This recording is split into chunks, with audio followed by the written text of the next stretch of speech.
Hello, मेरा नाम आशुतोष निराला है और मैं आप लोगों को फिजिक्स पढ़ाने वाला हूं। आज हम लोग बात करने वाले हैं डिस्टेंस के बारे में। तो अगर मैं प्रीवियस लेक्चर के बारे में बात करूं तो उसमें हम लोगों ने समझा था डिस्प्लेसमेंट के बारे में कि डिस्प्लेसमेंट क्या होता है, डिस्प्लेसमेंट का कैलकुलेशन किस तरह से किया जाता है और डिस्प्लेसमेंट कैलकुलेट करते टाइम सबसे ज़्यादा जो इम्पोर्टेंट पॉइंट होता है जिसको हमें याद रखना होता है वो सारे पॉइंट्स को हम लोगों ने डिस्कस किया था और बहुत ही बेहतरीन तरीके से समझा था। तो अगर आपने वो वीडियो नहीं देखा है तो उसको भी जाके ज़रूर से देखें ताकि आपको डिस्प्लेसमेंट से रिलेटेड भी कोई भी डाउट कभी भी नहीं रहे। तो चलिए आज के लेक्चर में हम लोग बात करने वाले हैं डिस्टेंस के बारे में। तो सबसे पहले समझते हैं आखिर ये डिस्टेंस होता क्या है। तो जैसा आप यहाँ पे देख सकते हैं, यहाँ डेफिनेशन को आप पढ़ सकते हैं कि actual length of path covered by particle during motion.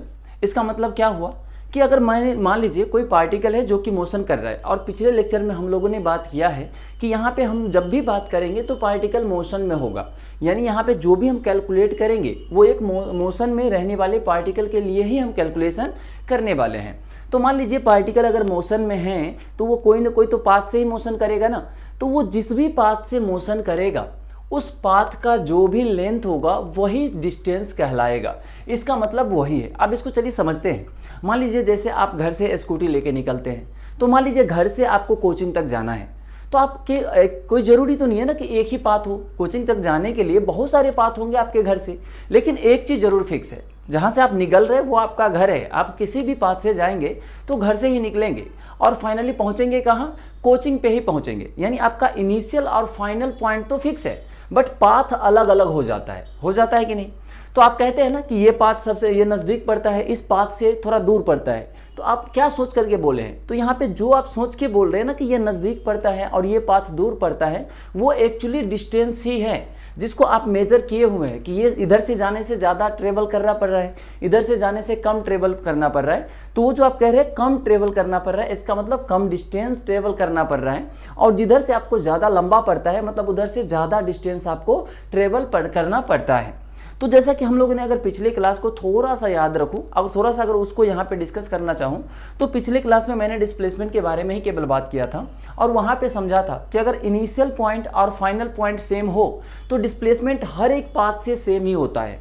क्यों? क्योंकि हम लोग देखा था वहाँ पे कि डिस्प्लेसमेंट जो होता है वो तो पाथ पे डिपेंड ही नहीं करता है।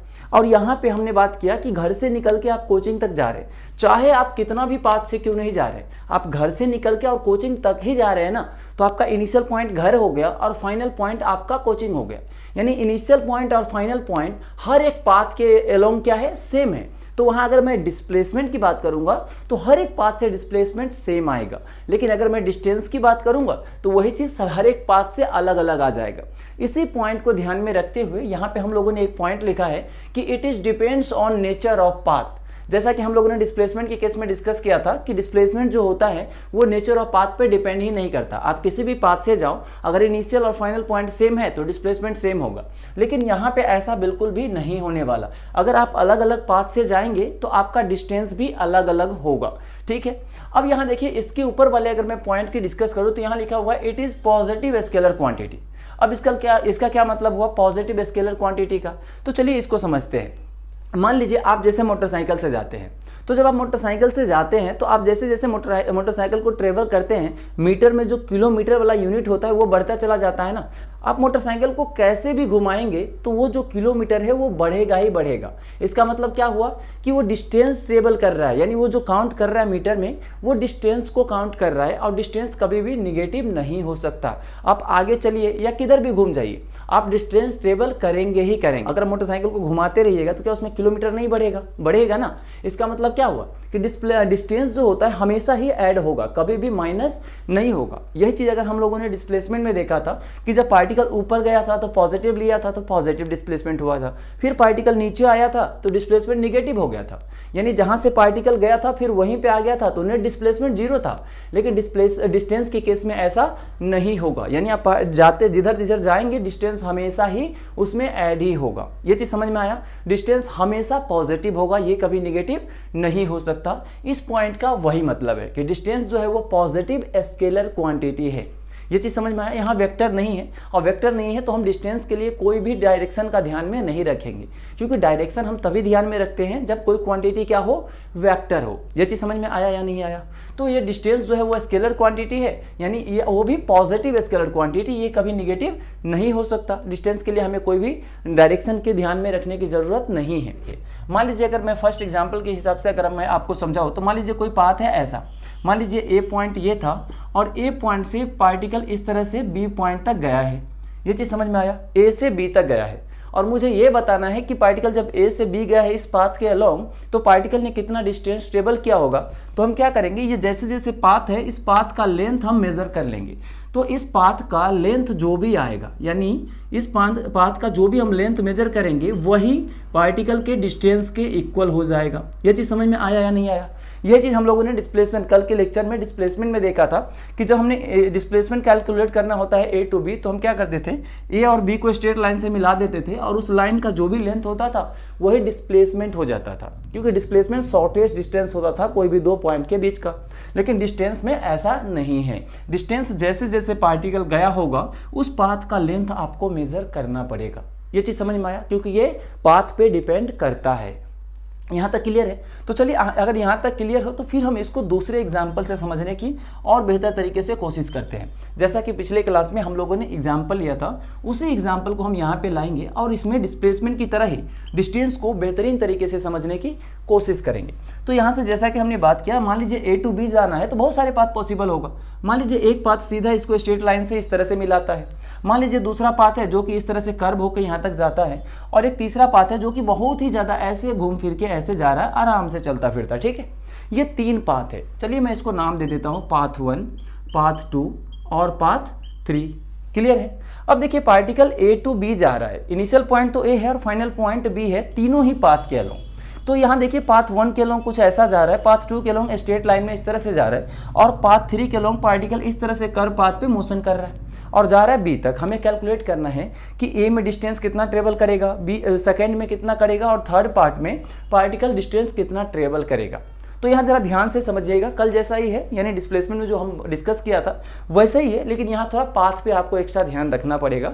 डिस्प्लेसमेंट के केस में हम लोगों ने पाथ पे कोई भी ध्यान नहीं दिया था, केवल इनिशियल और फाइनल पॉइंट पे दिया था, लेकिन आपको यहाँ पाथ देखना पड़ेगा। तो देखिए जब ए टू बी फर्स्ट पाथ से गया है तो कुछ इस तरह से कर्व गया है या नहीं? तो मान लीजिए यहाँ पे इस वाले फर्स्ट वाले पाथ का जो भी लेंथ होगा इसको मैं बोल देता हूँ L1, ये सेकेंड पाथ का जो भी लेंथ होगा उसको मैं बोल देता हूँ L2, और थर्ड पार्ट का जो भी लेंथ होगा इसको मैं बोल देता हूँ L3। चलेगा? तो अब मुझे डिस्टेंस ट्रेवल कैलकुलेट करना है। तो अब देखिए इस वाले में अगर मैं बात करूँ डिस्टेंस की, अगर मैं बात करूँ डिस्टेंस की अलग अलग पाथ में, तो सबसे पहले मैं बात करूँगा पाथ 1 में। तो पाथ 1 में ज़रा सोच के बताइए क्या होगा डिस्टेंस। तो पार्टिकल इस पाथ के अलोंग जा रहा है ना, और अभी अभी हम लोगों ने डेफिनेशन में देखा है कि एक्चुअल लेंथ ऑफ पाथ, इस वाले लाइन को जरा ध्यान से देखिएगा, actual length of path covered by particle during motion. तो जब ए टू बी जा रहा है पार्टिकल तो एक्चुअली किस पाथ के अलोंग जा रहा है? तो एक्चुअल इस पाथ के अलोंग जा रहा है ना, यानी इसका लेंथ आपको मेजर करना पड़ेगा जो कि L1 के इक्वल है। यानी फर्स्ट वाले पाथ के अलोंग अगर मैं डिस्टेंस की बात करूं कि डिस्टेंस कितना होगा तो वो L1 होगा। ये चीज़ समझ में आया?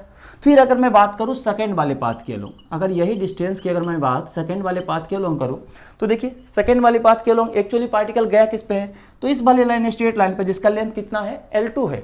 तो यहाँ पे मैं सीधा लिख दूंगा L2। और सेम यही बात अगर मैं पाथ थर्ड से करूँ तो थर्ड से आप खुद ही बता सकते हैं कितना होगा? L3। क्यों? क्योंकि पार्टिकल एक्चुअली किस पाथ पे जा रहा है? तो एक्चुअली इस पाथ पे जा रहा है ना, और डिस्टेंस पाथ पे डिपेंड करता है। तो जिस भी पाथ के अलोंग जाएगा उस पाथ का लेंथ हम मेजर कर लेंगे और जो भी लेंथ आएगा वो डिस्टेंस के इक्वल हो जाएगा, जो कि हमने यहाँ पे क्या लिया है? L3। तो यहाँ पे पाथ 3 के अलोंग जो भी डिस्टेंस होगा वो L3 आ जाएगा। ये चीज़ समझ में आया? तो अगर मैं यहाँ पे रिलेशन देखना चाहूँ कि L1, L2, L3, यानी जब पार्टिकल पाथ 1, पाथ 2 और पाथ 3 से, यानी अलग अलग पाथ से जब ट्रेवल कर रहा है तो किस पाथ के अलोंग ज़्यादा डिस्टेंस होगा, किसके अलोंग कम होगा? तो आप देख के खुद ही बता सकते हैं। जो रास्ता लंबा दिखेगा उसमें लंबा डिस्टेंस होगा, जो रास्ता छोटा दिखेगा उसमें छोटा डिस्टेंस होगा। तो अगर मैं डिस्टेंस का यहाँ पे रिलेशन देखना चाहूँ, अगर मैं डिस्टेंस का यहाँ पे रिलेशन देखना चाहूँ तो क्या लिखूंगा? तो यहाँ देख के बता सकते हैं सबसे लंबा कौन सा दिख रहा है। देखिए ये ऐसे गया, ये तो स्ट्रेट है ना, और ये थर्ड वाले पाथ को अगर देखिएगा तो बहुत सारा घूम के जाना पड़ रहा है, यानी सबसे लंबा कौन सा होगा? ये L3। तो यानी पाथ 3 से जो भी डिस्टेंस होगा वो सबसे ज़्यादा, इससे छोटा कौन सा पाथ दिख रहा होगा? L1 है ना, और L2 जो है वो सबसे छोटा है। तो इसका मतलब L3 सबसे बड़ा, फिर L2 नहीं L1 है ना। तो यहाँ पे L1 लिखा, फिर ये हो जाएगा L2, यानी जो सबसे छोटा आपको दिख रहा होगा वो शॉर्टेस्ट पाथ यही L2 दिख रहा है ना, जो कि इस केस में डिस्प्लेसमेंट के इक्वल भी हो जाएगा। ये चीज़ समझ में आया। तो यहाँ से हमने देखा कि पार्टिकल जिस भी पाथ के अलोंग मूव करता है उस पाथ का जो भी लेंथ होता है वही उस पार्टिकल का डिस्टेंस के इक्वल हो जाता है। ठीक है, ये चीज़ समझ में आया, क्योंकि डिस्टेंस जो होता है वो पाथ पे डिपेंड करता है। यही सबसे ज़्यादा इंपॉर्टेंट पॉइंट है कि डिस्टेंस पाथ पे डिपेंड करता है, तो वो जिस भी पाथ के अलोंग जाएगा उस पाथ की क्या करिए आप, जो भी पार्टिकल जा रहे हैं ना, और अगर आपको डिस्टेंस टेबल कितना हुआ ये कैलकुलेट करना है तो आप पार्टिकल के पूंछ पकड़ लीजिए और जैसे जैसे पार्टिकल घूम रहा है वैसे वैसे घूमते रहिए, तो आपको पता चल जाएगा ना ये कितना डिस्टेंस घूम गया। यानी जिस भी पाथ के अलोंग जाएगा उसका लेंथ क्या है आपको पता चल जाएगा, वही डिस्टेंस के इक्वल हो जाएगा। लेकिन डिस्प्लेसमेंट में ऐसा नहीं था, हम सीधा देखते थे इनिशियली कहाँ था पार्टिकल, फाइनली कहाँ गया, बीच में किस पाथ के अलोंग गया हम देखते ही नहीं थे। और इनिशियल फाइनल को क्या करते थे, स्ट्रेट लाइन से मिलाते थे और जो भी उस स्ट्रेट लाइन का लेंथ होता था वही डिस्प्लेसमेंट के इक्वल था, क्योंकि डिस्प्लेसमेंट पाथ पे डिपेंड नहीं करता था। लेकिन यहाँ आपको ध्यान रखना पड़ेगा कि डिस्टेंस पाथ पे डिपेंड करता है और जैसे जैसे पार्टिकल मूव किया होगा उसी पाथ का जो लेंथ होगा वही डिस्टेंस के इक्वल आ जाएगा। ये चीज़ समझ में आया। तो आप इसको ध्यान से देखिए और इसको अच्छे से नोट कर लीजिए, क्योंकि हम लोग आज इस डिस्टेंस के बाद ढेर सारा एग्जांपल्स करने वाले हैं जो कि डिस्प्लेसमेंट और डिस्टेंस से रिलेटेड ही रहेगा, जिसमें हम लोगों ने जो पिछले लेक्चर में डिस्प्लेसमेंट में जो इंपॉर्टेंट पॉइंट डिस्कस किया था वो, और जो यहाँ पे आज डिस्टेंस में हम डिस्कस कर रहे हैं इस पॉइंट को वहाँ पे बहुत ही बेहतरीन तरीके से आपको यूज करने को मिलने वाला है। तो आप इसको अच्छे से समझ लीजिए और याद भी रख लीजिए। ठीक है, तो चलिए इसको पहले नोट करिए, फिर इसमें एक और पॉइंट देखते हैं हम डिस्टेंस के केस में, और फिर हम न्यूमेरिकल की तरफ बढ़ने वाले हैं।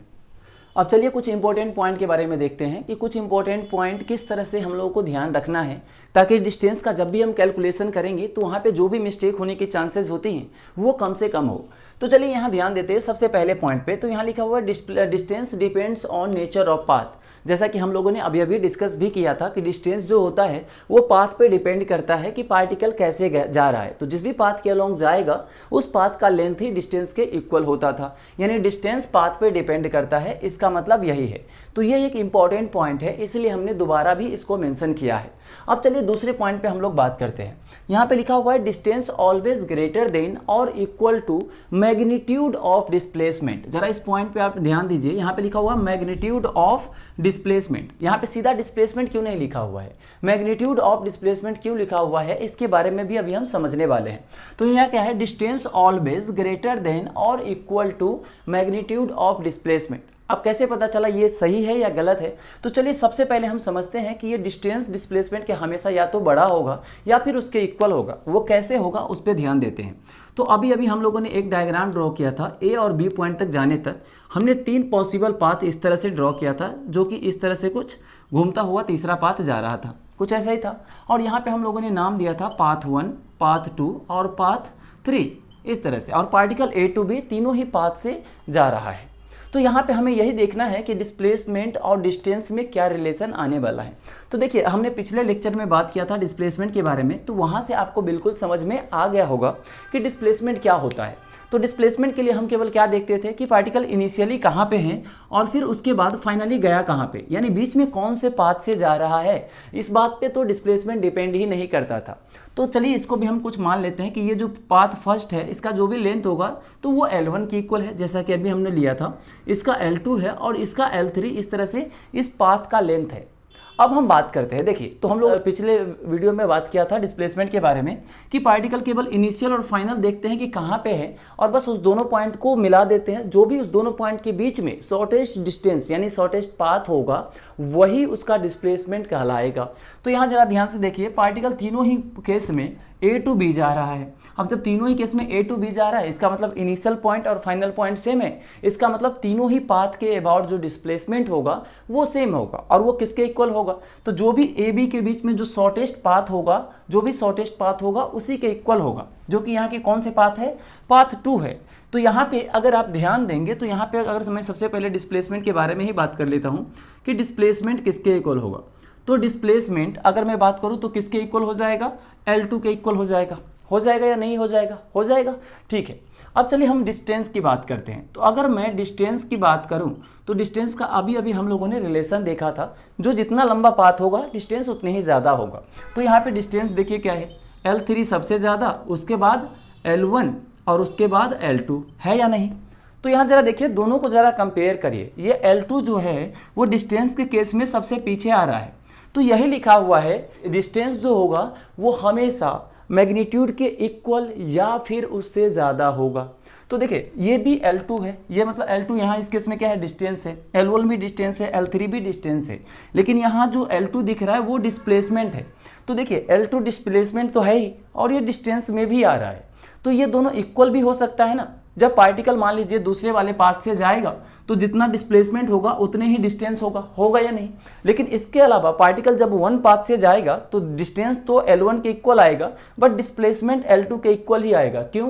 क्योंकि इनिशियल और फाइनल पॉइंट के बीच में जो मिनिमम डिस्टेंस है वो L2 के इक्वल है, और डिस्प्लेसमेंट मिनिमम डिस्टेंस ही तो होता है। तो जब पाथ हम चेंज करेंगे, मान लीजिए L3 से जा रहे हैं तो डिस्टेंस किसके इक्वल आएगा, L3, लेकिन डिस्प्लेसमेंट क्या आएगा, L2।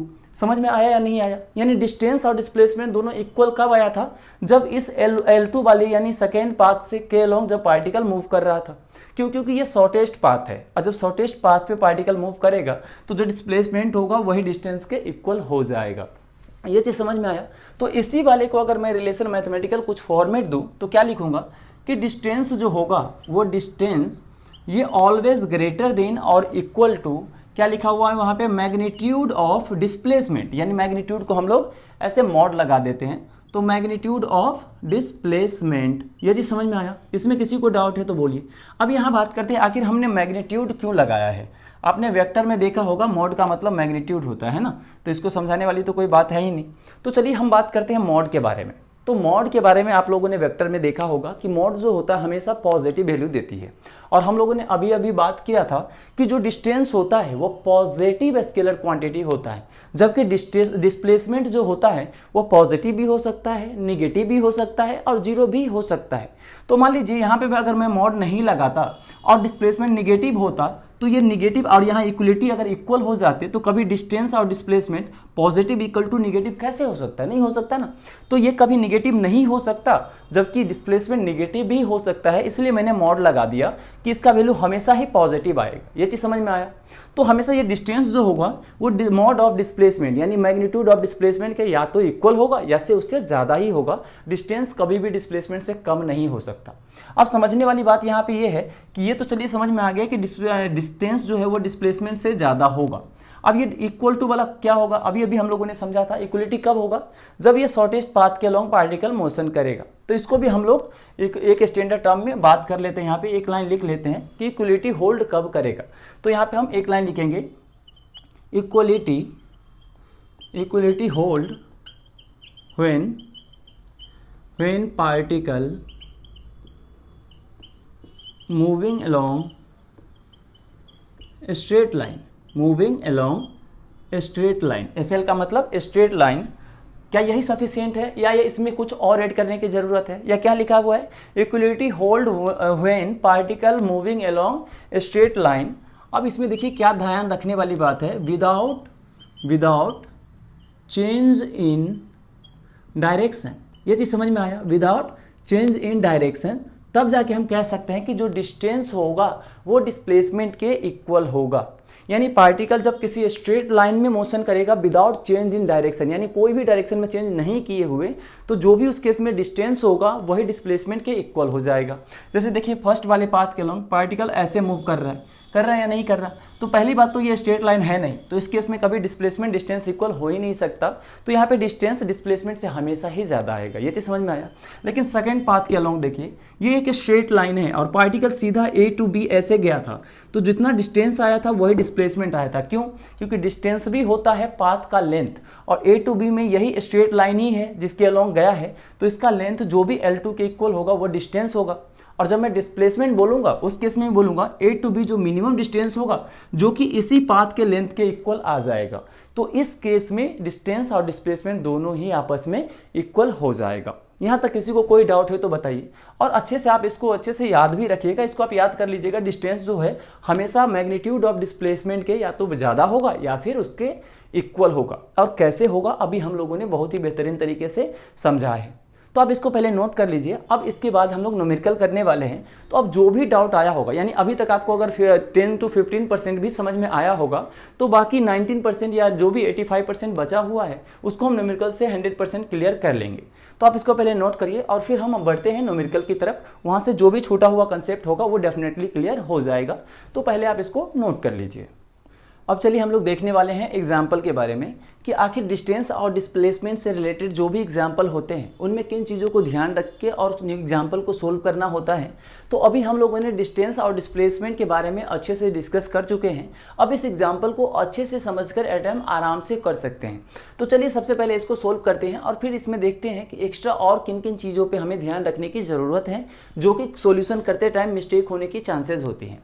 तो देखिए इस क्वेश्चन में जैसा कि आप देख सकते हैं यहाँ लिखा हुआ है कि a particle moving from A to B along path 1 जो कि कैसा है, एक सेमी सर्कल है जिसका रेडियस 5 मीटर है, and path 2 then find distance and magnitude of displacement.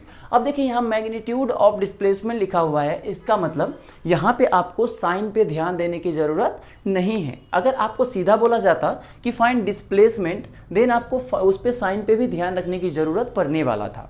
तो यहाँ पे हम सिंपल इसका क्या करेंगे, मैग्नीट्यूड फाइंड करेंगे। तो चलिए सबसे पहले हम यहाँ पे डिस्प्लेसमेंट के बारे में ही देखेंगे, क्योंकि डिस्प्लेसमेंट कैलकुलेट करना थोड़ा आसान होता है। जैसा कि हम लोगों ने प्रीवियस लेक्चर में डिस्कस किया था कि डिस्प्लेसमेंट पाथ पे डिपेंड ही नहीं करता, तो केवल हमें इनिशियल और फाइनल पॉइंट देखना होता है और वहाँ से फटाक से आंसर आ जाता है। तो चलिए यहाँ पे हम लोग देखते हैं। सबसे पहले तो सॉल्यूशन लिखते हैं और इसको समझने की कोशिश करते हैं। इसी तरह धीरे धीरे हम लोग और भी बहुत सारे एग्जाम्पल करने वाले हैं, तो आपको डिस्टेंस और डिस्प्लेसमेंट से रिलेटेड बिल्कुल भी कोई भी डाउट नहीं रहेगा। और उसके बाद भी जो भी टॉपिक पढ़ेंगे हम लोग ढेर सारा एग्जाम्पल करने वाले हैं, तो आपको कभी भी टेंशन लेने की ज़रूरत नहीं है कि किसी में कन्फ्यूजन रह जाएगा, वो बिल्कुल भी नहीं रहेगा। तो चलिए सबसे पहले हम यहाँ पर बात करेंगे डिस्प्लेसमेंट के बारे में ही। अब देखिए यहाँ पे मैं भले ही डिस्प्लेसमेंट लिख रहा हूँ, लेकिन यहाँ इसका मतलब क्या है, मैग्नीट्यूड ऑफ डिस्प्लेसमेंट से, है ना। तो सबसे पहले हम बात करेंगे डिस्प्लेसमेंट में। अब डिस्प्लेसमेंट भी यहाँ पे देखिए पाथ 1 है, पाथ 2 है, यानी एक बार पार्टिकल पाथ 1 से जा रहा है, फिर पार्टिकल दूसरे पाथ 2 से जा रहा है। तो दोनों ही केस में मुझे अलग अलग केस में पाथ 1 और पाथ 2 के अलोंग कितना पार्टिकल का डिस्प्लेसमेंट होगा, कितना डिस्टेंस होगा, ये दोनों ही मुझे बताना है। तो चलिए इसमें मैं सबसे पहले बात करता हूँ पाथ 1 के बारे में। तो जब मैं पाथ 1 के बारे में बात करूंगा तो सबसे पहले मुझे क्या ध्यान देना चाहिए डिस्प्लेसमेंट के केस में, कि पार्टिकल इनिशियली कहाँ पे था, जो कि यहाँ पे था या नहीं, यहाँ पे था। तो पार्टिकल इनिशियली यहाँ पे है और फाइनली देखिए पाथ 1 से ऐसे घूम करके बी पॉइंट पे आ गया, यानी इनिशियल पॉइंट ए है और फाइनल पॉइंट बी है। तो हमने डिस्प्लेसमेंट में जैसा कि बात किया था, हमें इस बात पे ध्यान ही नहीं देना है किस पाथ से जा रहा है। आप तो केवल बस ए देखिए और बी देखिए और दोनों को पकड़िए ऐसे और एक स्ट्रेट लाइन से मिला दीजिए। तो जैसे ही आप स्ट्रेट लाइन से मिलाएंगे तो ये यही स्ट्रेट लाइन बनेगा जो कि यहाँ पे पाथ 2 है। ये चीज़ समझ में आया। यानी अगर मैं डिस्प्लेसमेंट पाथ 1 के लिए भी देखूंगा तो यहाँ ए टू बी में जो स्ट्रेट लाइन दिख रहा है इसका लेंथ के ही इक्वल होगा, जो कि ये इस ए और बी के बीच का शॉर्टेस्ट डिस्टेंस होगा, क्योंकि डिस्प्लेसमेंट होता है दो पॉइंट के बीच का शॉर्टेस्ट डिस्टेंस। ये पाथ पे डिपेंड नहीं करता है, ठीक है। तो यहाँ पे मैं अगर सिंपल देखूँ पाथ 1 से कि डिस्प्लेसमेंट कितना होगा, तो पाथ 1 से डिस्प्लेसमेंट बताइए कितना होगा। तो यहाँ ओ से जो भी डिस्टेंस ओ से लेके ए से बी तक जो भी होगा, यहाँ देखिए ए से लेके ओ तक ये रेडियस के ही इक्वल होगा, क्योंकि अगर ये सेमी सर्कल है तो यहाँ सेंटर, ये ओ इसका सेंटर है, तो सेंटर से यहाँ तक का जो डिस्टेंस होगा ये भी 5 मीटर होगा और ये भी कितना होगा, 5 मीटर होगा। ये चीज़ समझ में आया या नहीं आया। तो ये दोनों ही 5 मीटर है। तो अब देखिए मुझे यहाँ ए से लेके बी तक का डिस्टेंस बताना है, वही डिस्प्लेसमेंट के इक्वल हो जाएगा। तो यहाँ पाथ 1 से डिस्प्लेसमेंट जो भी होगा वो कितना हो जाएगा, 5 + 5, यानी इसको अगर मैं ऐड करूँगा तो यहाँ पे आ जाएगा 10 मीटर। ये चीज़ समझ में आया।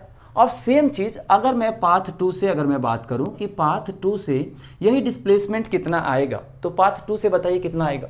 तो पाथ 2 पे पार्टिकल इनिशियली कहाँ पे था, यहाँ पे। डिस्प्लेसमेंट के केस में आप केवल इनिशियल और फाइनल पॉइंट पे फोकस करिए बस। तो इनिशियली देखिए ए पे था, फाइनली बी पे गया, जो मिनिमम डिस्टेंस होगा वो ए टू बी यही स्ट्रेट लाइन आएगा। तो इस केस में भी कितना आएगा, 5 + 5 यानी 10 मीटर। दोनों ही केस में डिस्प्लेसमेंट सेम आया और आना भी चाहिए था, जैसा कि हम लोगों ने प्रीवियस लेक्चर में डिस्कस किया था कि पाथ कैसा भी हो, अगर इनिशियल और फाइनल पॉइंट सेम है तो हर एक पाथ से डिस्प्लेसमेंट सेम आएगा, क्योंकि डिस्प्लेसमेंट पाथ पे डिपेंड ही नहीं करता। आप खुद ही देख पा रहे होंगे इस वाले पॉइंट का कितना ज़्यादा यूज हो रहा है कि डिस्प्लेसमेंट पाथ पे डिपेंड नहीं करता। इसलिए हमने जब इसको डिस्कस किया था उस समय मैं इस पर खास ध्यान देकर के आपको यहाँ पे अच्छे से समझाया था। तो यहाँ ये समझ में आया, दोनों ही केस में क्या होगा, डिस्प्लेसमेंट सेम आएगा। आएगा। अगर यही चीज़ चलिए अब हम डिस्टेंस के बारे में देखते हैं, तो यहाँ पे लिखेंगे डिस्टेंस, और डिस्टेंस को भी दोनों ही पाथ के अलोंग समझने की कोशिश करते हैं कितना कितना आएगा और वो कैसे लिखेंगे। तो सबसे पहले हम बात करेंगे पाथ 1 के अलोंग की। तो अब देखिए अभी अभी हम लोगों ने डेफिनेशन समझा था कि डिस्टेंस जो होता है वो एक्चुअल पाथ का लेंथ होता है, यानी पार्टिकल जिस भी पाथ के अलोंग जाएगा उस पाथ का जो भी लेंथ आएगा वही डिस्टेंस के इक्वल आएगा। तो देखिए यहाँ पे पाथ 1 की जब बात कर रहे हैं तो पाथ 1 क्या है, एक सेमी सर्कल है, यानी इस वाले सेमी सर्कल का इसका जो भी लेंथ आएगा A to B जाने में वही इसके डिस्टेंस के इक्वल आ जाएगा। अगर आपको याद हो, आपने सर्कल में देखा होगा कि सर्कल एक्स, अगर मान लीजिए कोई सर्कल है जिसका रेडियस r है, तो इसका पेरीमीटर जो भी होता है, पेरीमीटर का मतलब ये जो सर्कल दिख रहा है इसका जो भी टोटल लेंथ होता है पेरीमीटर, वो किसके इक्वल होता है, 2 पाई इंटू आर के इक्वल होता है। ये चीज़ समझ में आए।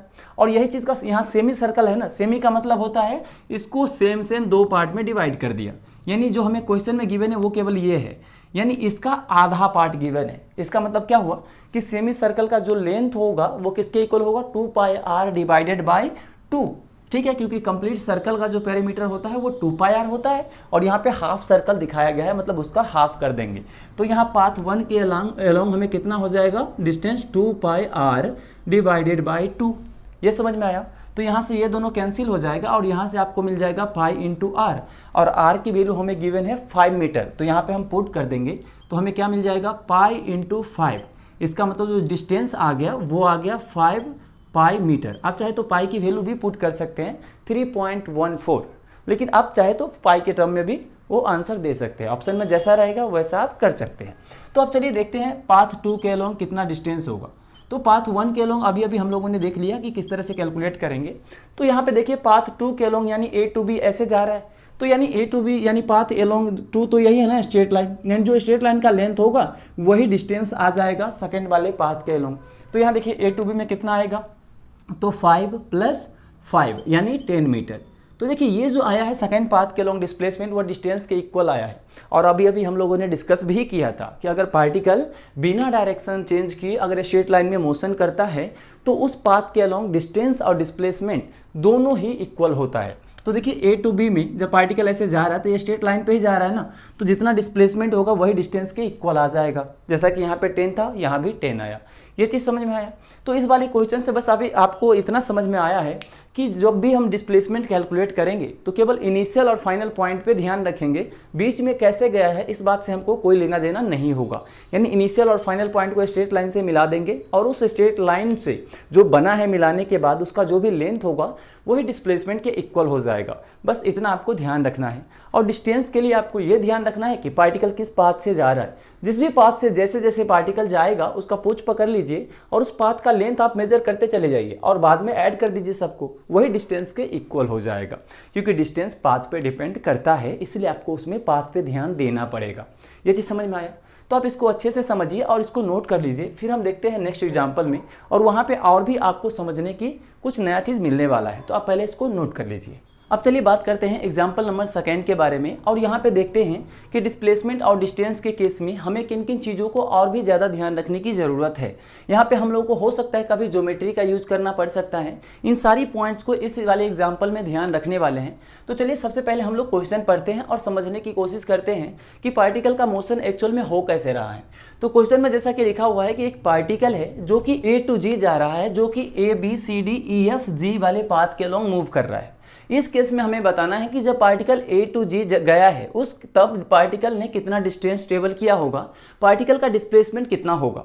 तो चलिए सबसे पहले हम यहाँ पे ध्यान देंगे डिस्प्लेसमेंट के बारे में कि आखिर मुझे अगर डिस्प्लेसमेंट कैलकुलेट करना है तो यहाँ पे किस तरह से कैलकुलेट करेंगे। पिछले एग्जाम्पल में हम लोगों ने देखा था कि डिस्प्लेसमेंट किस तरह से कैलकुलेट किया जाता है। तो यहाँ पे आपको हो सकता है पिछले एग्जाम्पल पे ज़्यादा कुछ दिमाग लगाने की ज़रूरत पड़ने वाला है। तो चलिए हम यहाँ पे फोकस करते हैं कि किस तरह से हम सोचेंगे। तो जैसा कि हम लोग स्टार्टिंग से ही बात करते आ रहे हैं कि डिस्प्लेसमेंट के लिए आपको ज़्यादा दिमाग लगाने की बिल्कुल ज़रूरत नहीं है। आप बिल्कुल देखिए पार्टिकल इनिशियली कहाँ पे था। तो देखिए यहाँ पे पार्टिकल स्टार्टिंग में कहाँ पे था, A पॉइंट पे, और फिर पार्टिकल ABCD किसी भी पाथ के अलॉन्ग गया हो उससे अपने को कोई लेना देना नहीं है। क्योंकि डिस्प्लेसमेंट जो होता है वो केवल इनिशियल और फाइनल पॉइंट पे डिपेंड करता है, पाथ पे तो डिपेंड ही नहीं करता। तो आप सिंपल देखिए इनिशियली कहाँ पे था और फिर पार्टिकल फाइनली किस पॉइंट पे गया, जो कि यहाँ पे G पॉइंट है। तो जब भी A पॉइंट और B पॉइंट जैसे इनिशियल और फाइनल पॉइंट आपको मिल गया, दोनों को क्या करिए एक स्ट्रेट लाइन से मिला दीजिए। क्योंकि हम लोगों ने यही बात किया था। आप इनिशियल पॉइंट देखिए, फाइनल पॉइंट देखिए और दोनों को एक स्ट्रेट लाइन से मिला दीजिए। वो जो भी स्ट्रेट लाइन बना होगा उस वाले लाइन का जो भी लेंथ आएगा वही डिस्प्लेसमेंट के इक्वल हो जाएगा। ये चीज़ समझ में आया। तो यहाँ पे इनिशियल पॉइंट ए है और फाइनल पॉइंट जी है। तो आपका सबसे पहला जो काम होना चाहिए वो ये होना चाहिए कि ए और जी को आप क्या करिए, एक स्ट्रेट लाइन से, एकदम स्ट्रेट लाइन होना चाहिए, एक स्ट्रेट लाइन से ए को और जी को मिला दीजिए। तो ये जो स्ट्रेट लाइन आपको बनता हुआ दिखाई दे रहा है, इसका जो भी लेंथ होगा, जिसको हम लोगों ने चलिए डी नाम दे देते हैं, तो यही डी जो होगा वो डिस्प्लेसमेंट के इक्वल हो जाएगा। ये चीज़ समझ में आया। तो आपको एक्चुअली यहाँ पे डी का कैलकुलेशन करना है अगर डिस्प्लेसमेंट आपको कैलकुलेट करना है तो अब यहाँ पे डी कैसे कैलकुलेट करें। तो देखिए, थोड़ा सा सोचिए और थोड़ा सोचने की कोशिश करिए कि किस तरह से हम डी कैलकुलेट कर सकते हैं। तो देखिए, आप थोड़ा सा, अगर मैं चलिए हिंट देता हूं, अगर थोड़ा सा आप ध्यान दीजिएगा तो यहाँ पे कॉर्नर एक 90 डिग्री आपको दिख रहा होगा और जैसे 90 डिग्री दिखता है और 3 साइड दिखता है तो माइंड में लगता है अच्छा ये तो राइट एंगल ट्रायंगल टाइप का कुछ दिख रहा है। समझ में आया। तो यहाँ देखिए ये कुछ दिख रहा है, ए डी और जी जो है एक राइट एंगल ट्रायंगल टाइप का दिख रहा है, जिसका डी जो है वो हाइपोटेनस है। इसका मतलब आपको हाइपोटेनस कैलकुलेट करना है। अगर आपको हाइपोटेनस कैलकुलेट करना है तो आपको पहले बेस और परपेंडिकुलर तो पता होना चाहिए ना। तो चलिए सबसे पहले हम बेस का कैलकुलेशन करेंगे। तो देखिए, A to B particle 2 metre travel करके गया है, फिर बी टू सी कितना गया होगा बताइए। ये बी टू सी नहीं, यानी हाँ बी टू सी अगर हम बात करें तो कितना गया होगा। तो देखिए यहाँ पे सीधा आप ये देखिए, यहाँ से लेके सेंटर तक का ये इसका रेडियस कितना है 2 मीटर, यानी यहाँ से यहाँ तक का जो भी डिस्टेंस होगा वो 2 मीटर का होगा, जो कि इसका रेडियस है ये भी 2 मीटर हुआ। यानी बी टू सी के बीच में गैप देखेंगे तो ये 4 मीटर का आ जाएगा और फिर सी से लेके डी तक 2 मीटर आ गया। समझ में आया। फिर इसी तरह डी टू ई में 2 मीटर है, फिर डी से एफ तक का गैप कितना है ये चलिए कैलकुलेट करते हैं। तो देखिए इसके सेंटर से यहाँ तक का जो भी होगा इसका रेडियस वही होगा जो कि 1 मीटर है। तो यहाँ पे ये आ गया 1 मीटर और फिर नीचे भी कितना हो जाएगा 1 मीटर। ये चीज़ समझ में आया। तो देखिए यहाँ पे बेस कैलकुलेट करने के लिए यानी आपको ए टू डी का लेंथ कैलकुलेट करना पड़ेगा अगर आपको हाइपोटेनस कैलकुलेट करना है।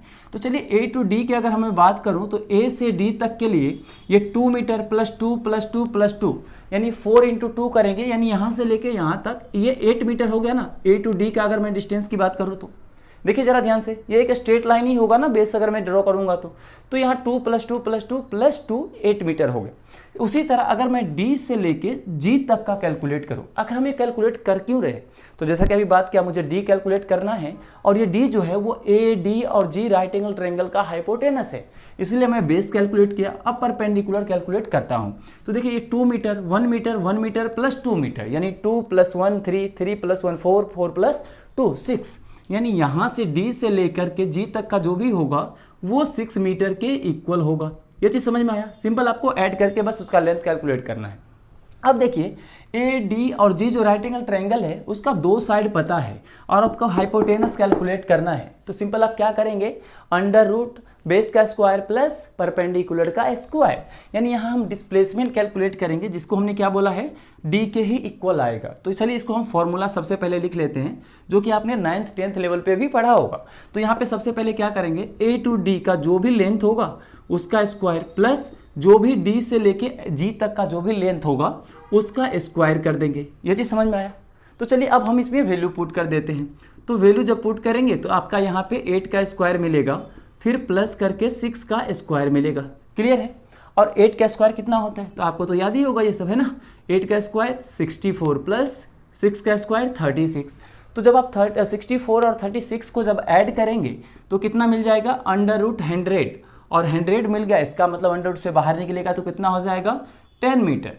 तो ये जो 10 metre D is equals to कितना आ गया 10 मीटर। ये चीज़ समझ में आया। यानी यही डी क्या हो गया डिस्प्लेसमेंट, यानी जब पार्टिकल ए टू जी जब गया है इस वाले पाथ के अलोंग तो डिस्प्लेसमेंट कितना आया है 10 मीटर के इक्वल। ये चीज़ समझ में आया। तो देखिए यहाँ पे जो आपको एक्स्ट्रा समझने को मिला है वो ये मिला है कि डिस्प्लेसमेंट के लिए हो सकता है कि मुझे किसी ना किसी ज्योमेट्री का हेल्प लेना पड़े। हो सकता है ट्रायंगल राइट एंगल ट्रायंगल बने, रेक्टेंगल बने या फिर ट्रेपेजियम कैसा भी बन सकता है, लेकिन ज़्यादातर केस में आपके पास इस तरह से राइट एंगल ट्रायंगल ही बनेगा जिसका हाइपोटेनस आपको कैलकुलेट करना होगा। ये चीज़ समझ में आया। तो यहाँ पे ध्यान से देखिए तो आपको लगेगा डिस्प्लेसमेंट बस कंसेप्ट तो इतना था, इनिशियल फाइनल कैलकुलेट किया, दोनों को मिलाया, कंसेप्ट तो यही था डी की वैल्यू जो होगा वही डिस्प्लेसमेंट होगा। लेकिन आपको डी कैलकुलेट करने के लिए सोचना पड़ सकता है, जैसा कि यहाँ पे हमने ट्रायंगल एज्यूम करके या फिर ये राइट एंगल ट्रायंगल दिखा था मुझे, उससे ये पता चला डी जो है वो हाइपोटेनस है जो कि यहाँ पे डिस्प्लेसमेंट के इक्वल ही होगा, तो वो मैंने डी को कैलकुलेट कर लिया। ये चीज़ समझ में आया। अब चलिए यही चीज़ अगर मैं डिस्टेंस के लिए बात करूँ तो अब हम बात करते हैं कि डिस्टेंस क्या होगा जो पार्टिकल ए टू जी गया है। तो बताइए डिस्टेंस कितना होगा। तो देखिए पार्टिकल हमने क्या बात किया था डिस्टेंस के केस में कि पार्टिकल जिस भी पाथ के अलोंग मूव करता है उस पाथ का एक्चुअल लेंथ कितना है वही डिस्टेंस के इक्वल होता है। हमने पाथ का बात क्यों किया था, क्योंकि जो डिस्टेंस होता है वो पाथ पे डिपेंड करता है जबकि डिस्प्लेसमेंट पाथ पे डिपेंड नहीं करता। इसलिए हम डिस्प्लेसमेंट के केस में केवल इनिशियल फाइनल पॉइंट देखते हैं, लेकिन हम डिस्टेंस के केस में पाथ को इग्नोर नहीं कर सकते क्योंकि पाथ का लेंथ ही मुझे कैलकुलेट करना होता है। तो चलिए हमें पाथ का लेंथ कैलकुलेट करना है। जैसे जैसे पार्टिकल गया है उसका पूंछ पकड़िए, उसके पास पीछे पीछे घूमते रहिए और जिस भी पाथ के लोग मूव कर रहा है उसका लेंथ सिंपल और सिंपल सबको कैलकुलेट करके ऐड कर दीजिए, जो भी आएगा वही डिस्टेंस के इक्वल आ जाएगा। ये चीज़ समझ में आया। तो चलिए आप डिस्टेंस का कैलकुलेशन स्टार्ट करते हैं। अब तो देखिए पार्टिकल पहले ए टू बी गया है, जब ए टू बी गया है तो कितना डिस्टेंस ट्रेवल किया होगा 2 मीटर। तो हम क्या करेंगे 2 लिख देंगे, फिर प्लस देखिए बी टू जब सी गया है तो पार्टिकल क्या ये स्ट्रेट लाइन के अलोंग गया है क्या, नहीं, ये गया है एक सेमी सर्कल के अलोंग और सेमी सर्कल का लेंथ कितना होता है पाई इंटू आर, क्योंकि कंप्लीट सर्कल का 2 पाई आर उसका हाफ होता है 2 पाई इंटू आर, जैसा कि अभी हम लोगों ने पिछले एग्जाम्पल में कैलकुलेट करके देखा भी था। तो चलिए हम बी टू सी में अगर देखें डिस्टेंस कितना ट्रेवल किया होगा तो जो भी एक्चुअल पाथ पे गया होगा उसका लेंथ, तो एक्चुअल पाथ कुछ सेमी सर्कल बन रहा है तो इसका जो भी लेंथ होगा वो पाई इंटू उसका रेडियस, और यहाँ पे रेडियस दे रखा है R1 जो कि 2 मीटर है, तो हमने लिखा पाई R1 प्लस अब पार्टिकल सी पे आ चुका है, अब सी से डी जब जाएगा तो इसको 2 मीटर ट्रेवल करना पड़ेगा, तो यहाँ पे लिखेंगे 2 प्लस अब देखिए जब पार्टिकल डी से ई आ रहा है तो कितना मीटर ट्रेवल करना पड़ रहा है 2 मीटर, तो यहाँ पे लिखा 2 मीटर प्लस अब देखिए ई से जब एफ आएगा तो पार्टिकल एक सेमी सर्कल के अलोंग मूव कर रहा है, तो यहाँ पे लेंथ कितना हो जाएगा पाई इंटू इस वाले सेमी सर्कल का रेडियस जो कि R2 दे रखा है, तो यहाँ पे हम लिखेंगे पाई इंटू R2 फिर प्लस पार्टिकल अब कहाँ आ चुका है F पे, जब F से G जाएगा तो कितना ट्रेवल करना पड़ेगा 2 मीटर, तो यहाँ पे लिखेंगे 2 मीटर। अब चलिए इसको जरा ऐड कर दीजिए, तो जैसे ही आप ऐड करेंगे तो 2 + 2 + 2 + 2 यानी 4 2 है तो ये 8 हो गया plus pi R1 plus pi R2, तो चलिए मैं लिखता हूँ पाई R1 प्लस पाई R2। अब R1 R2 की वैल्यू इस क्वेश्चन में दे रखा है तो यहाँ पे हम पुट कर देंगे, तो बताइए कितना लिखूँ 8 तो रहेगा प्लस पाई R1 की जगह कितना लिखना पड़ेगा 2 मीटर यहाँ से, और R2 की जगह 1 मीटर प्लस पाई इंटू 1, इसको ज़रा ऐड करिए 8 + 2 पाई प्लस पाई 3 पाई, इसका मतलब 8 + 3 पाई, इतना मीटर हो गया डिस्टेंस। ये चीज़ समझ में आया या नहीं आया, यानी ये जो आप चाहे तो आप पाई की वैल्यू पुट कर सकते हैं 3.14, तो आप ऑप्शन के हिसाब से चले, अगर ऑप्शन में पाई के टर्म में ही आंसर दे रखा है तो यहाँ पे वैल्यू पुट करने की कोई ज़रूरत नहीं है। तो ये आ गया फाइनल आंसर डिस्टेंस का 8 + 3 पाई। तो ये समझ में आया डिस्टेंस और डिस्प्लेसमेंट कैसे कैलकुलेट करते हैं और किन किन पॉइंट पे ध्यान रखना होता है, समझ में आया या नहीं आया। तो देखिए फाइनल अगर मैं बात करूँ डिस्टेंस और डिस्प्लेसमेंट का, तो डिस्टेंस के लिए आपको पाथ पे भी ध्यान रखना पड़ता है, जिस भी पाथ के अलोंग पार्टिकल गया होगा उस पाथ का लेंथ जो भी आएगा वही डिस्टेंस के इक्वल हो जाएगा, जबकि डिस्प्लेसमेंट ऐसा नहीं है। डिस्प्लेसमेंट के केस में सिंपल हम इनिशियल और फाइनल पॉइंट पे ध्यान में रखते हैं और बस इनिशियल फाइनल को स्ट्रेट लाइन से मिलाते हैं और उस लाइन का जो भी लेंथ होता है वही डिस्प्लेसमेंट के इक्वल हो जाता, यानी डिस्प्लेसमेंट के लिए हमें पाथ पे देखना ही नहीं पड़ता। ये चीज़ समझ में आया। तो आप इसको अच्छे से एक बार खुद से सोल्व करें, क्योंकि अभी जो भी मैंने सोल्व किया वो जो भी सोल्व हुआ है आपने जो भी कॉपी में लिखा है वो आपने नहीं मैंने सोल्व किया है, तो आप उसको अच्छे से दोबारा अपने ही हाथों से समझ करके सोल्व करें। और जो भी थ्योरेटिकल प्रीवियस क्लास में हम लोगों ने जो भी थ्योरी पढ़ा था, आज के क्लास में जो भी थ्योरी पढ़ा है, जो भी न्यूमेरिकल किया है, इस सबको खुद से आप एक बार फिर से पढ़ें और फिर से करें, तब जाके आपको पता चलेगा कि कहाँ डाउट रह रहा है, कहाँ समझ में आ रहा है। तो डेफिनेटली आपको डाउट तो आने की कोई संभावना ही नहीं है। और एक चीज़ और मैं बता दूँ आपको, कितना भी एडवांस लेवल से क्वेश्चन आपसे क्यों ना पूछा जाए डिस्टेंस और डिस्प्लेसमेंट से रिलेटेड, यही कंसेप्ट यूज होगा, इससे ज़्यादा कंसेप्ट तो यूज होगा ही नहीं। बात रही न्यूमेरिकल की, तो अभी 2 न्यूमेरिकल किया है, अब इसमें ढेर सारा न्यूमेरिकल हम लोग करने वाले हैं नेक्स्ट वीडियो में, तो आप उस वीडियो को भी जरूर देखिए और पीछे का जो भी लेक्चर हुआ है उसको अच्छे से कंप्लीट करके रखें, ताकि नेक्स्ट क्लास आपको अच्छे तरीके से समझ में आए। तो इसको आप अच्छे से लिख लीजिए और अच्छे से इसको समझिए। हम लोग मिलते हैं फिर नेक्स्ट वीडियो में, तब तक के लिए जय हिंद।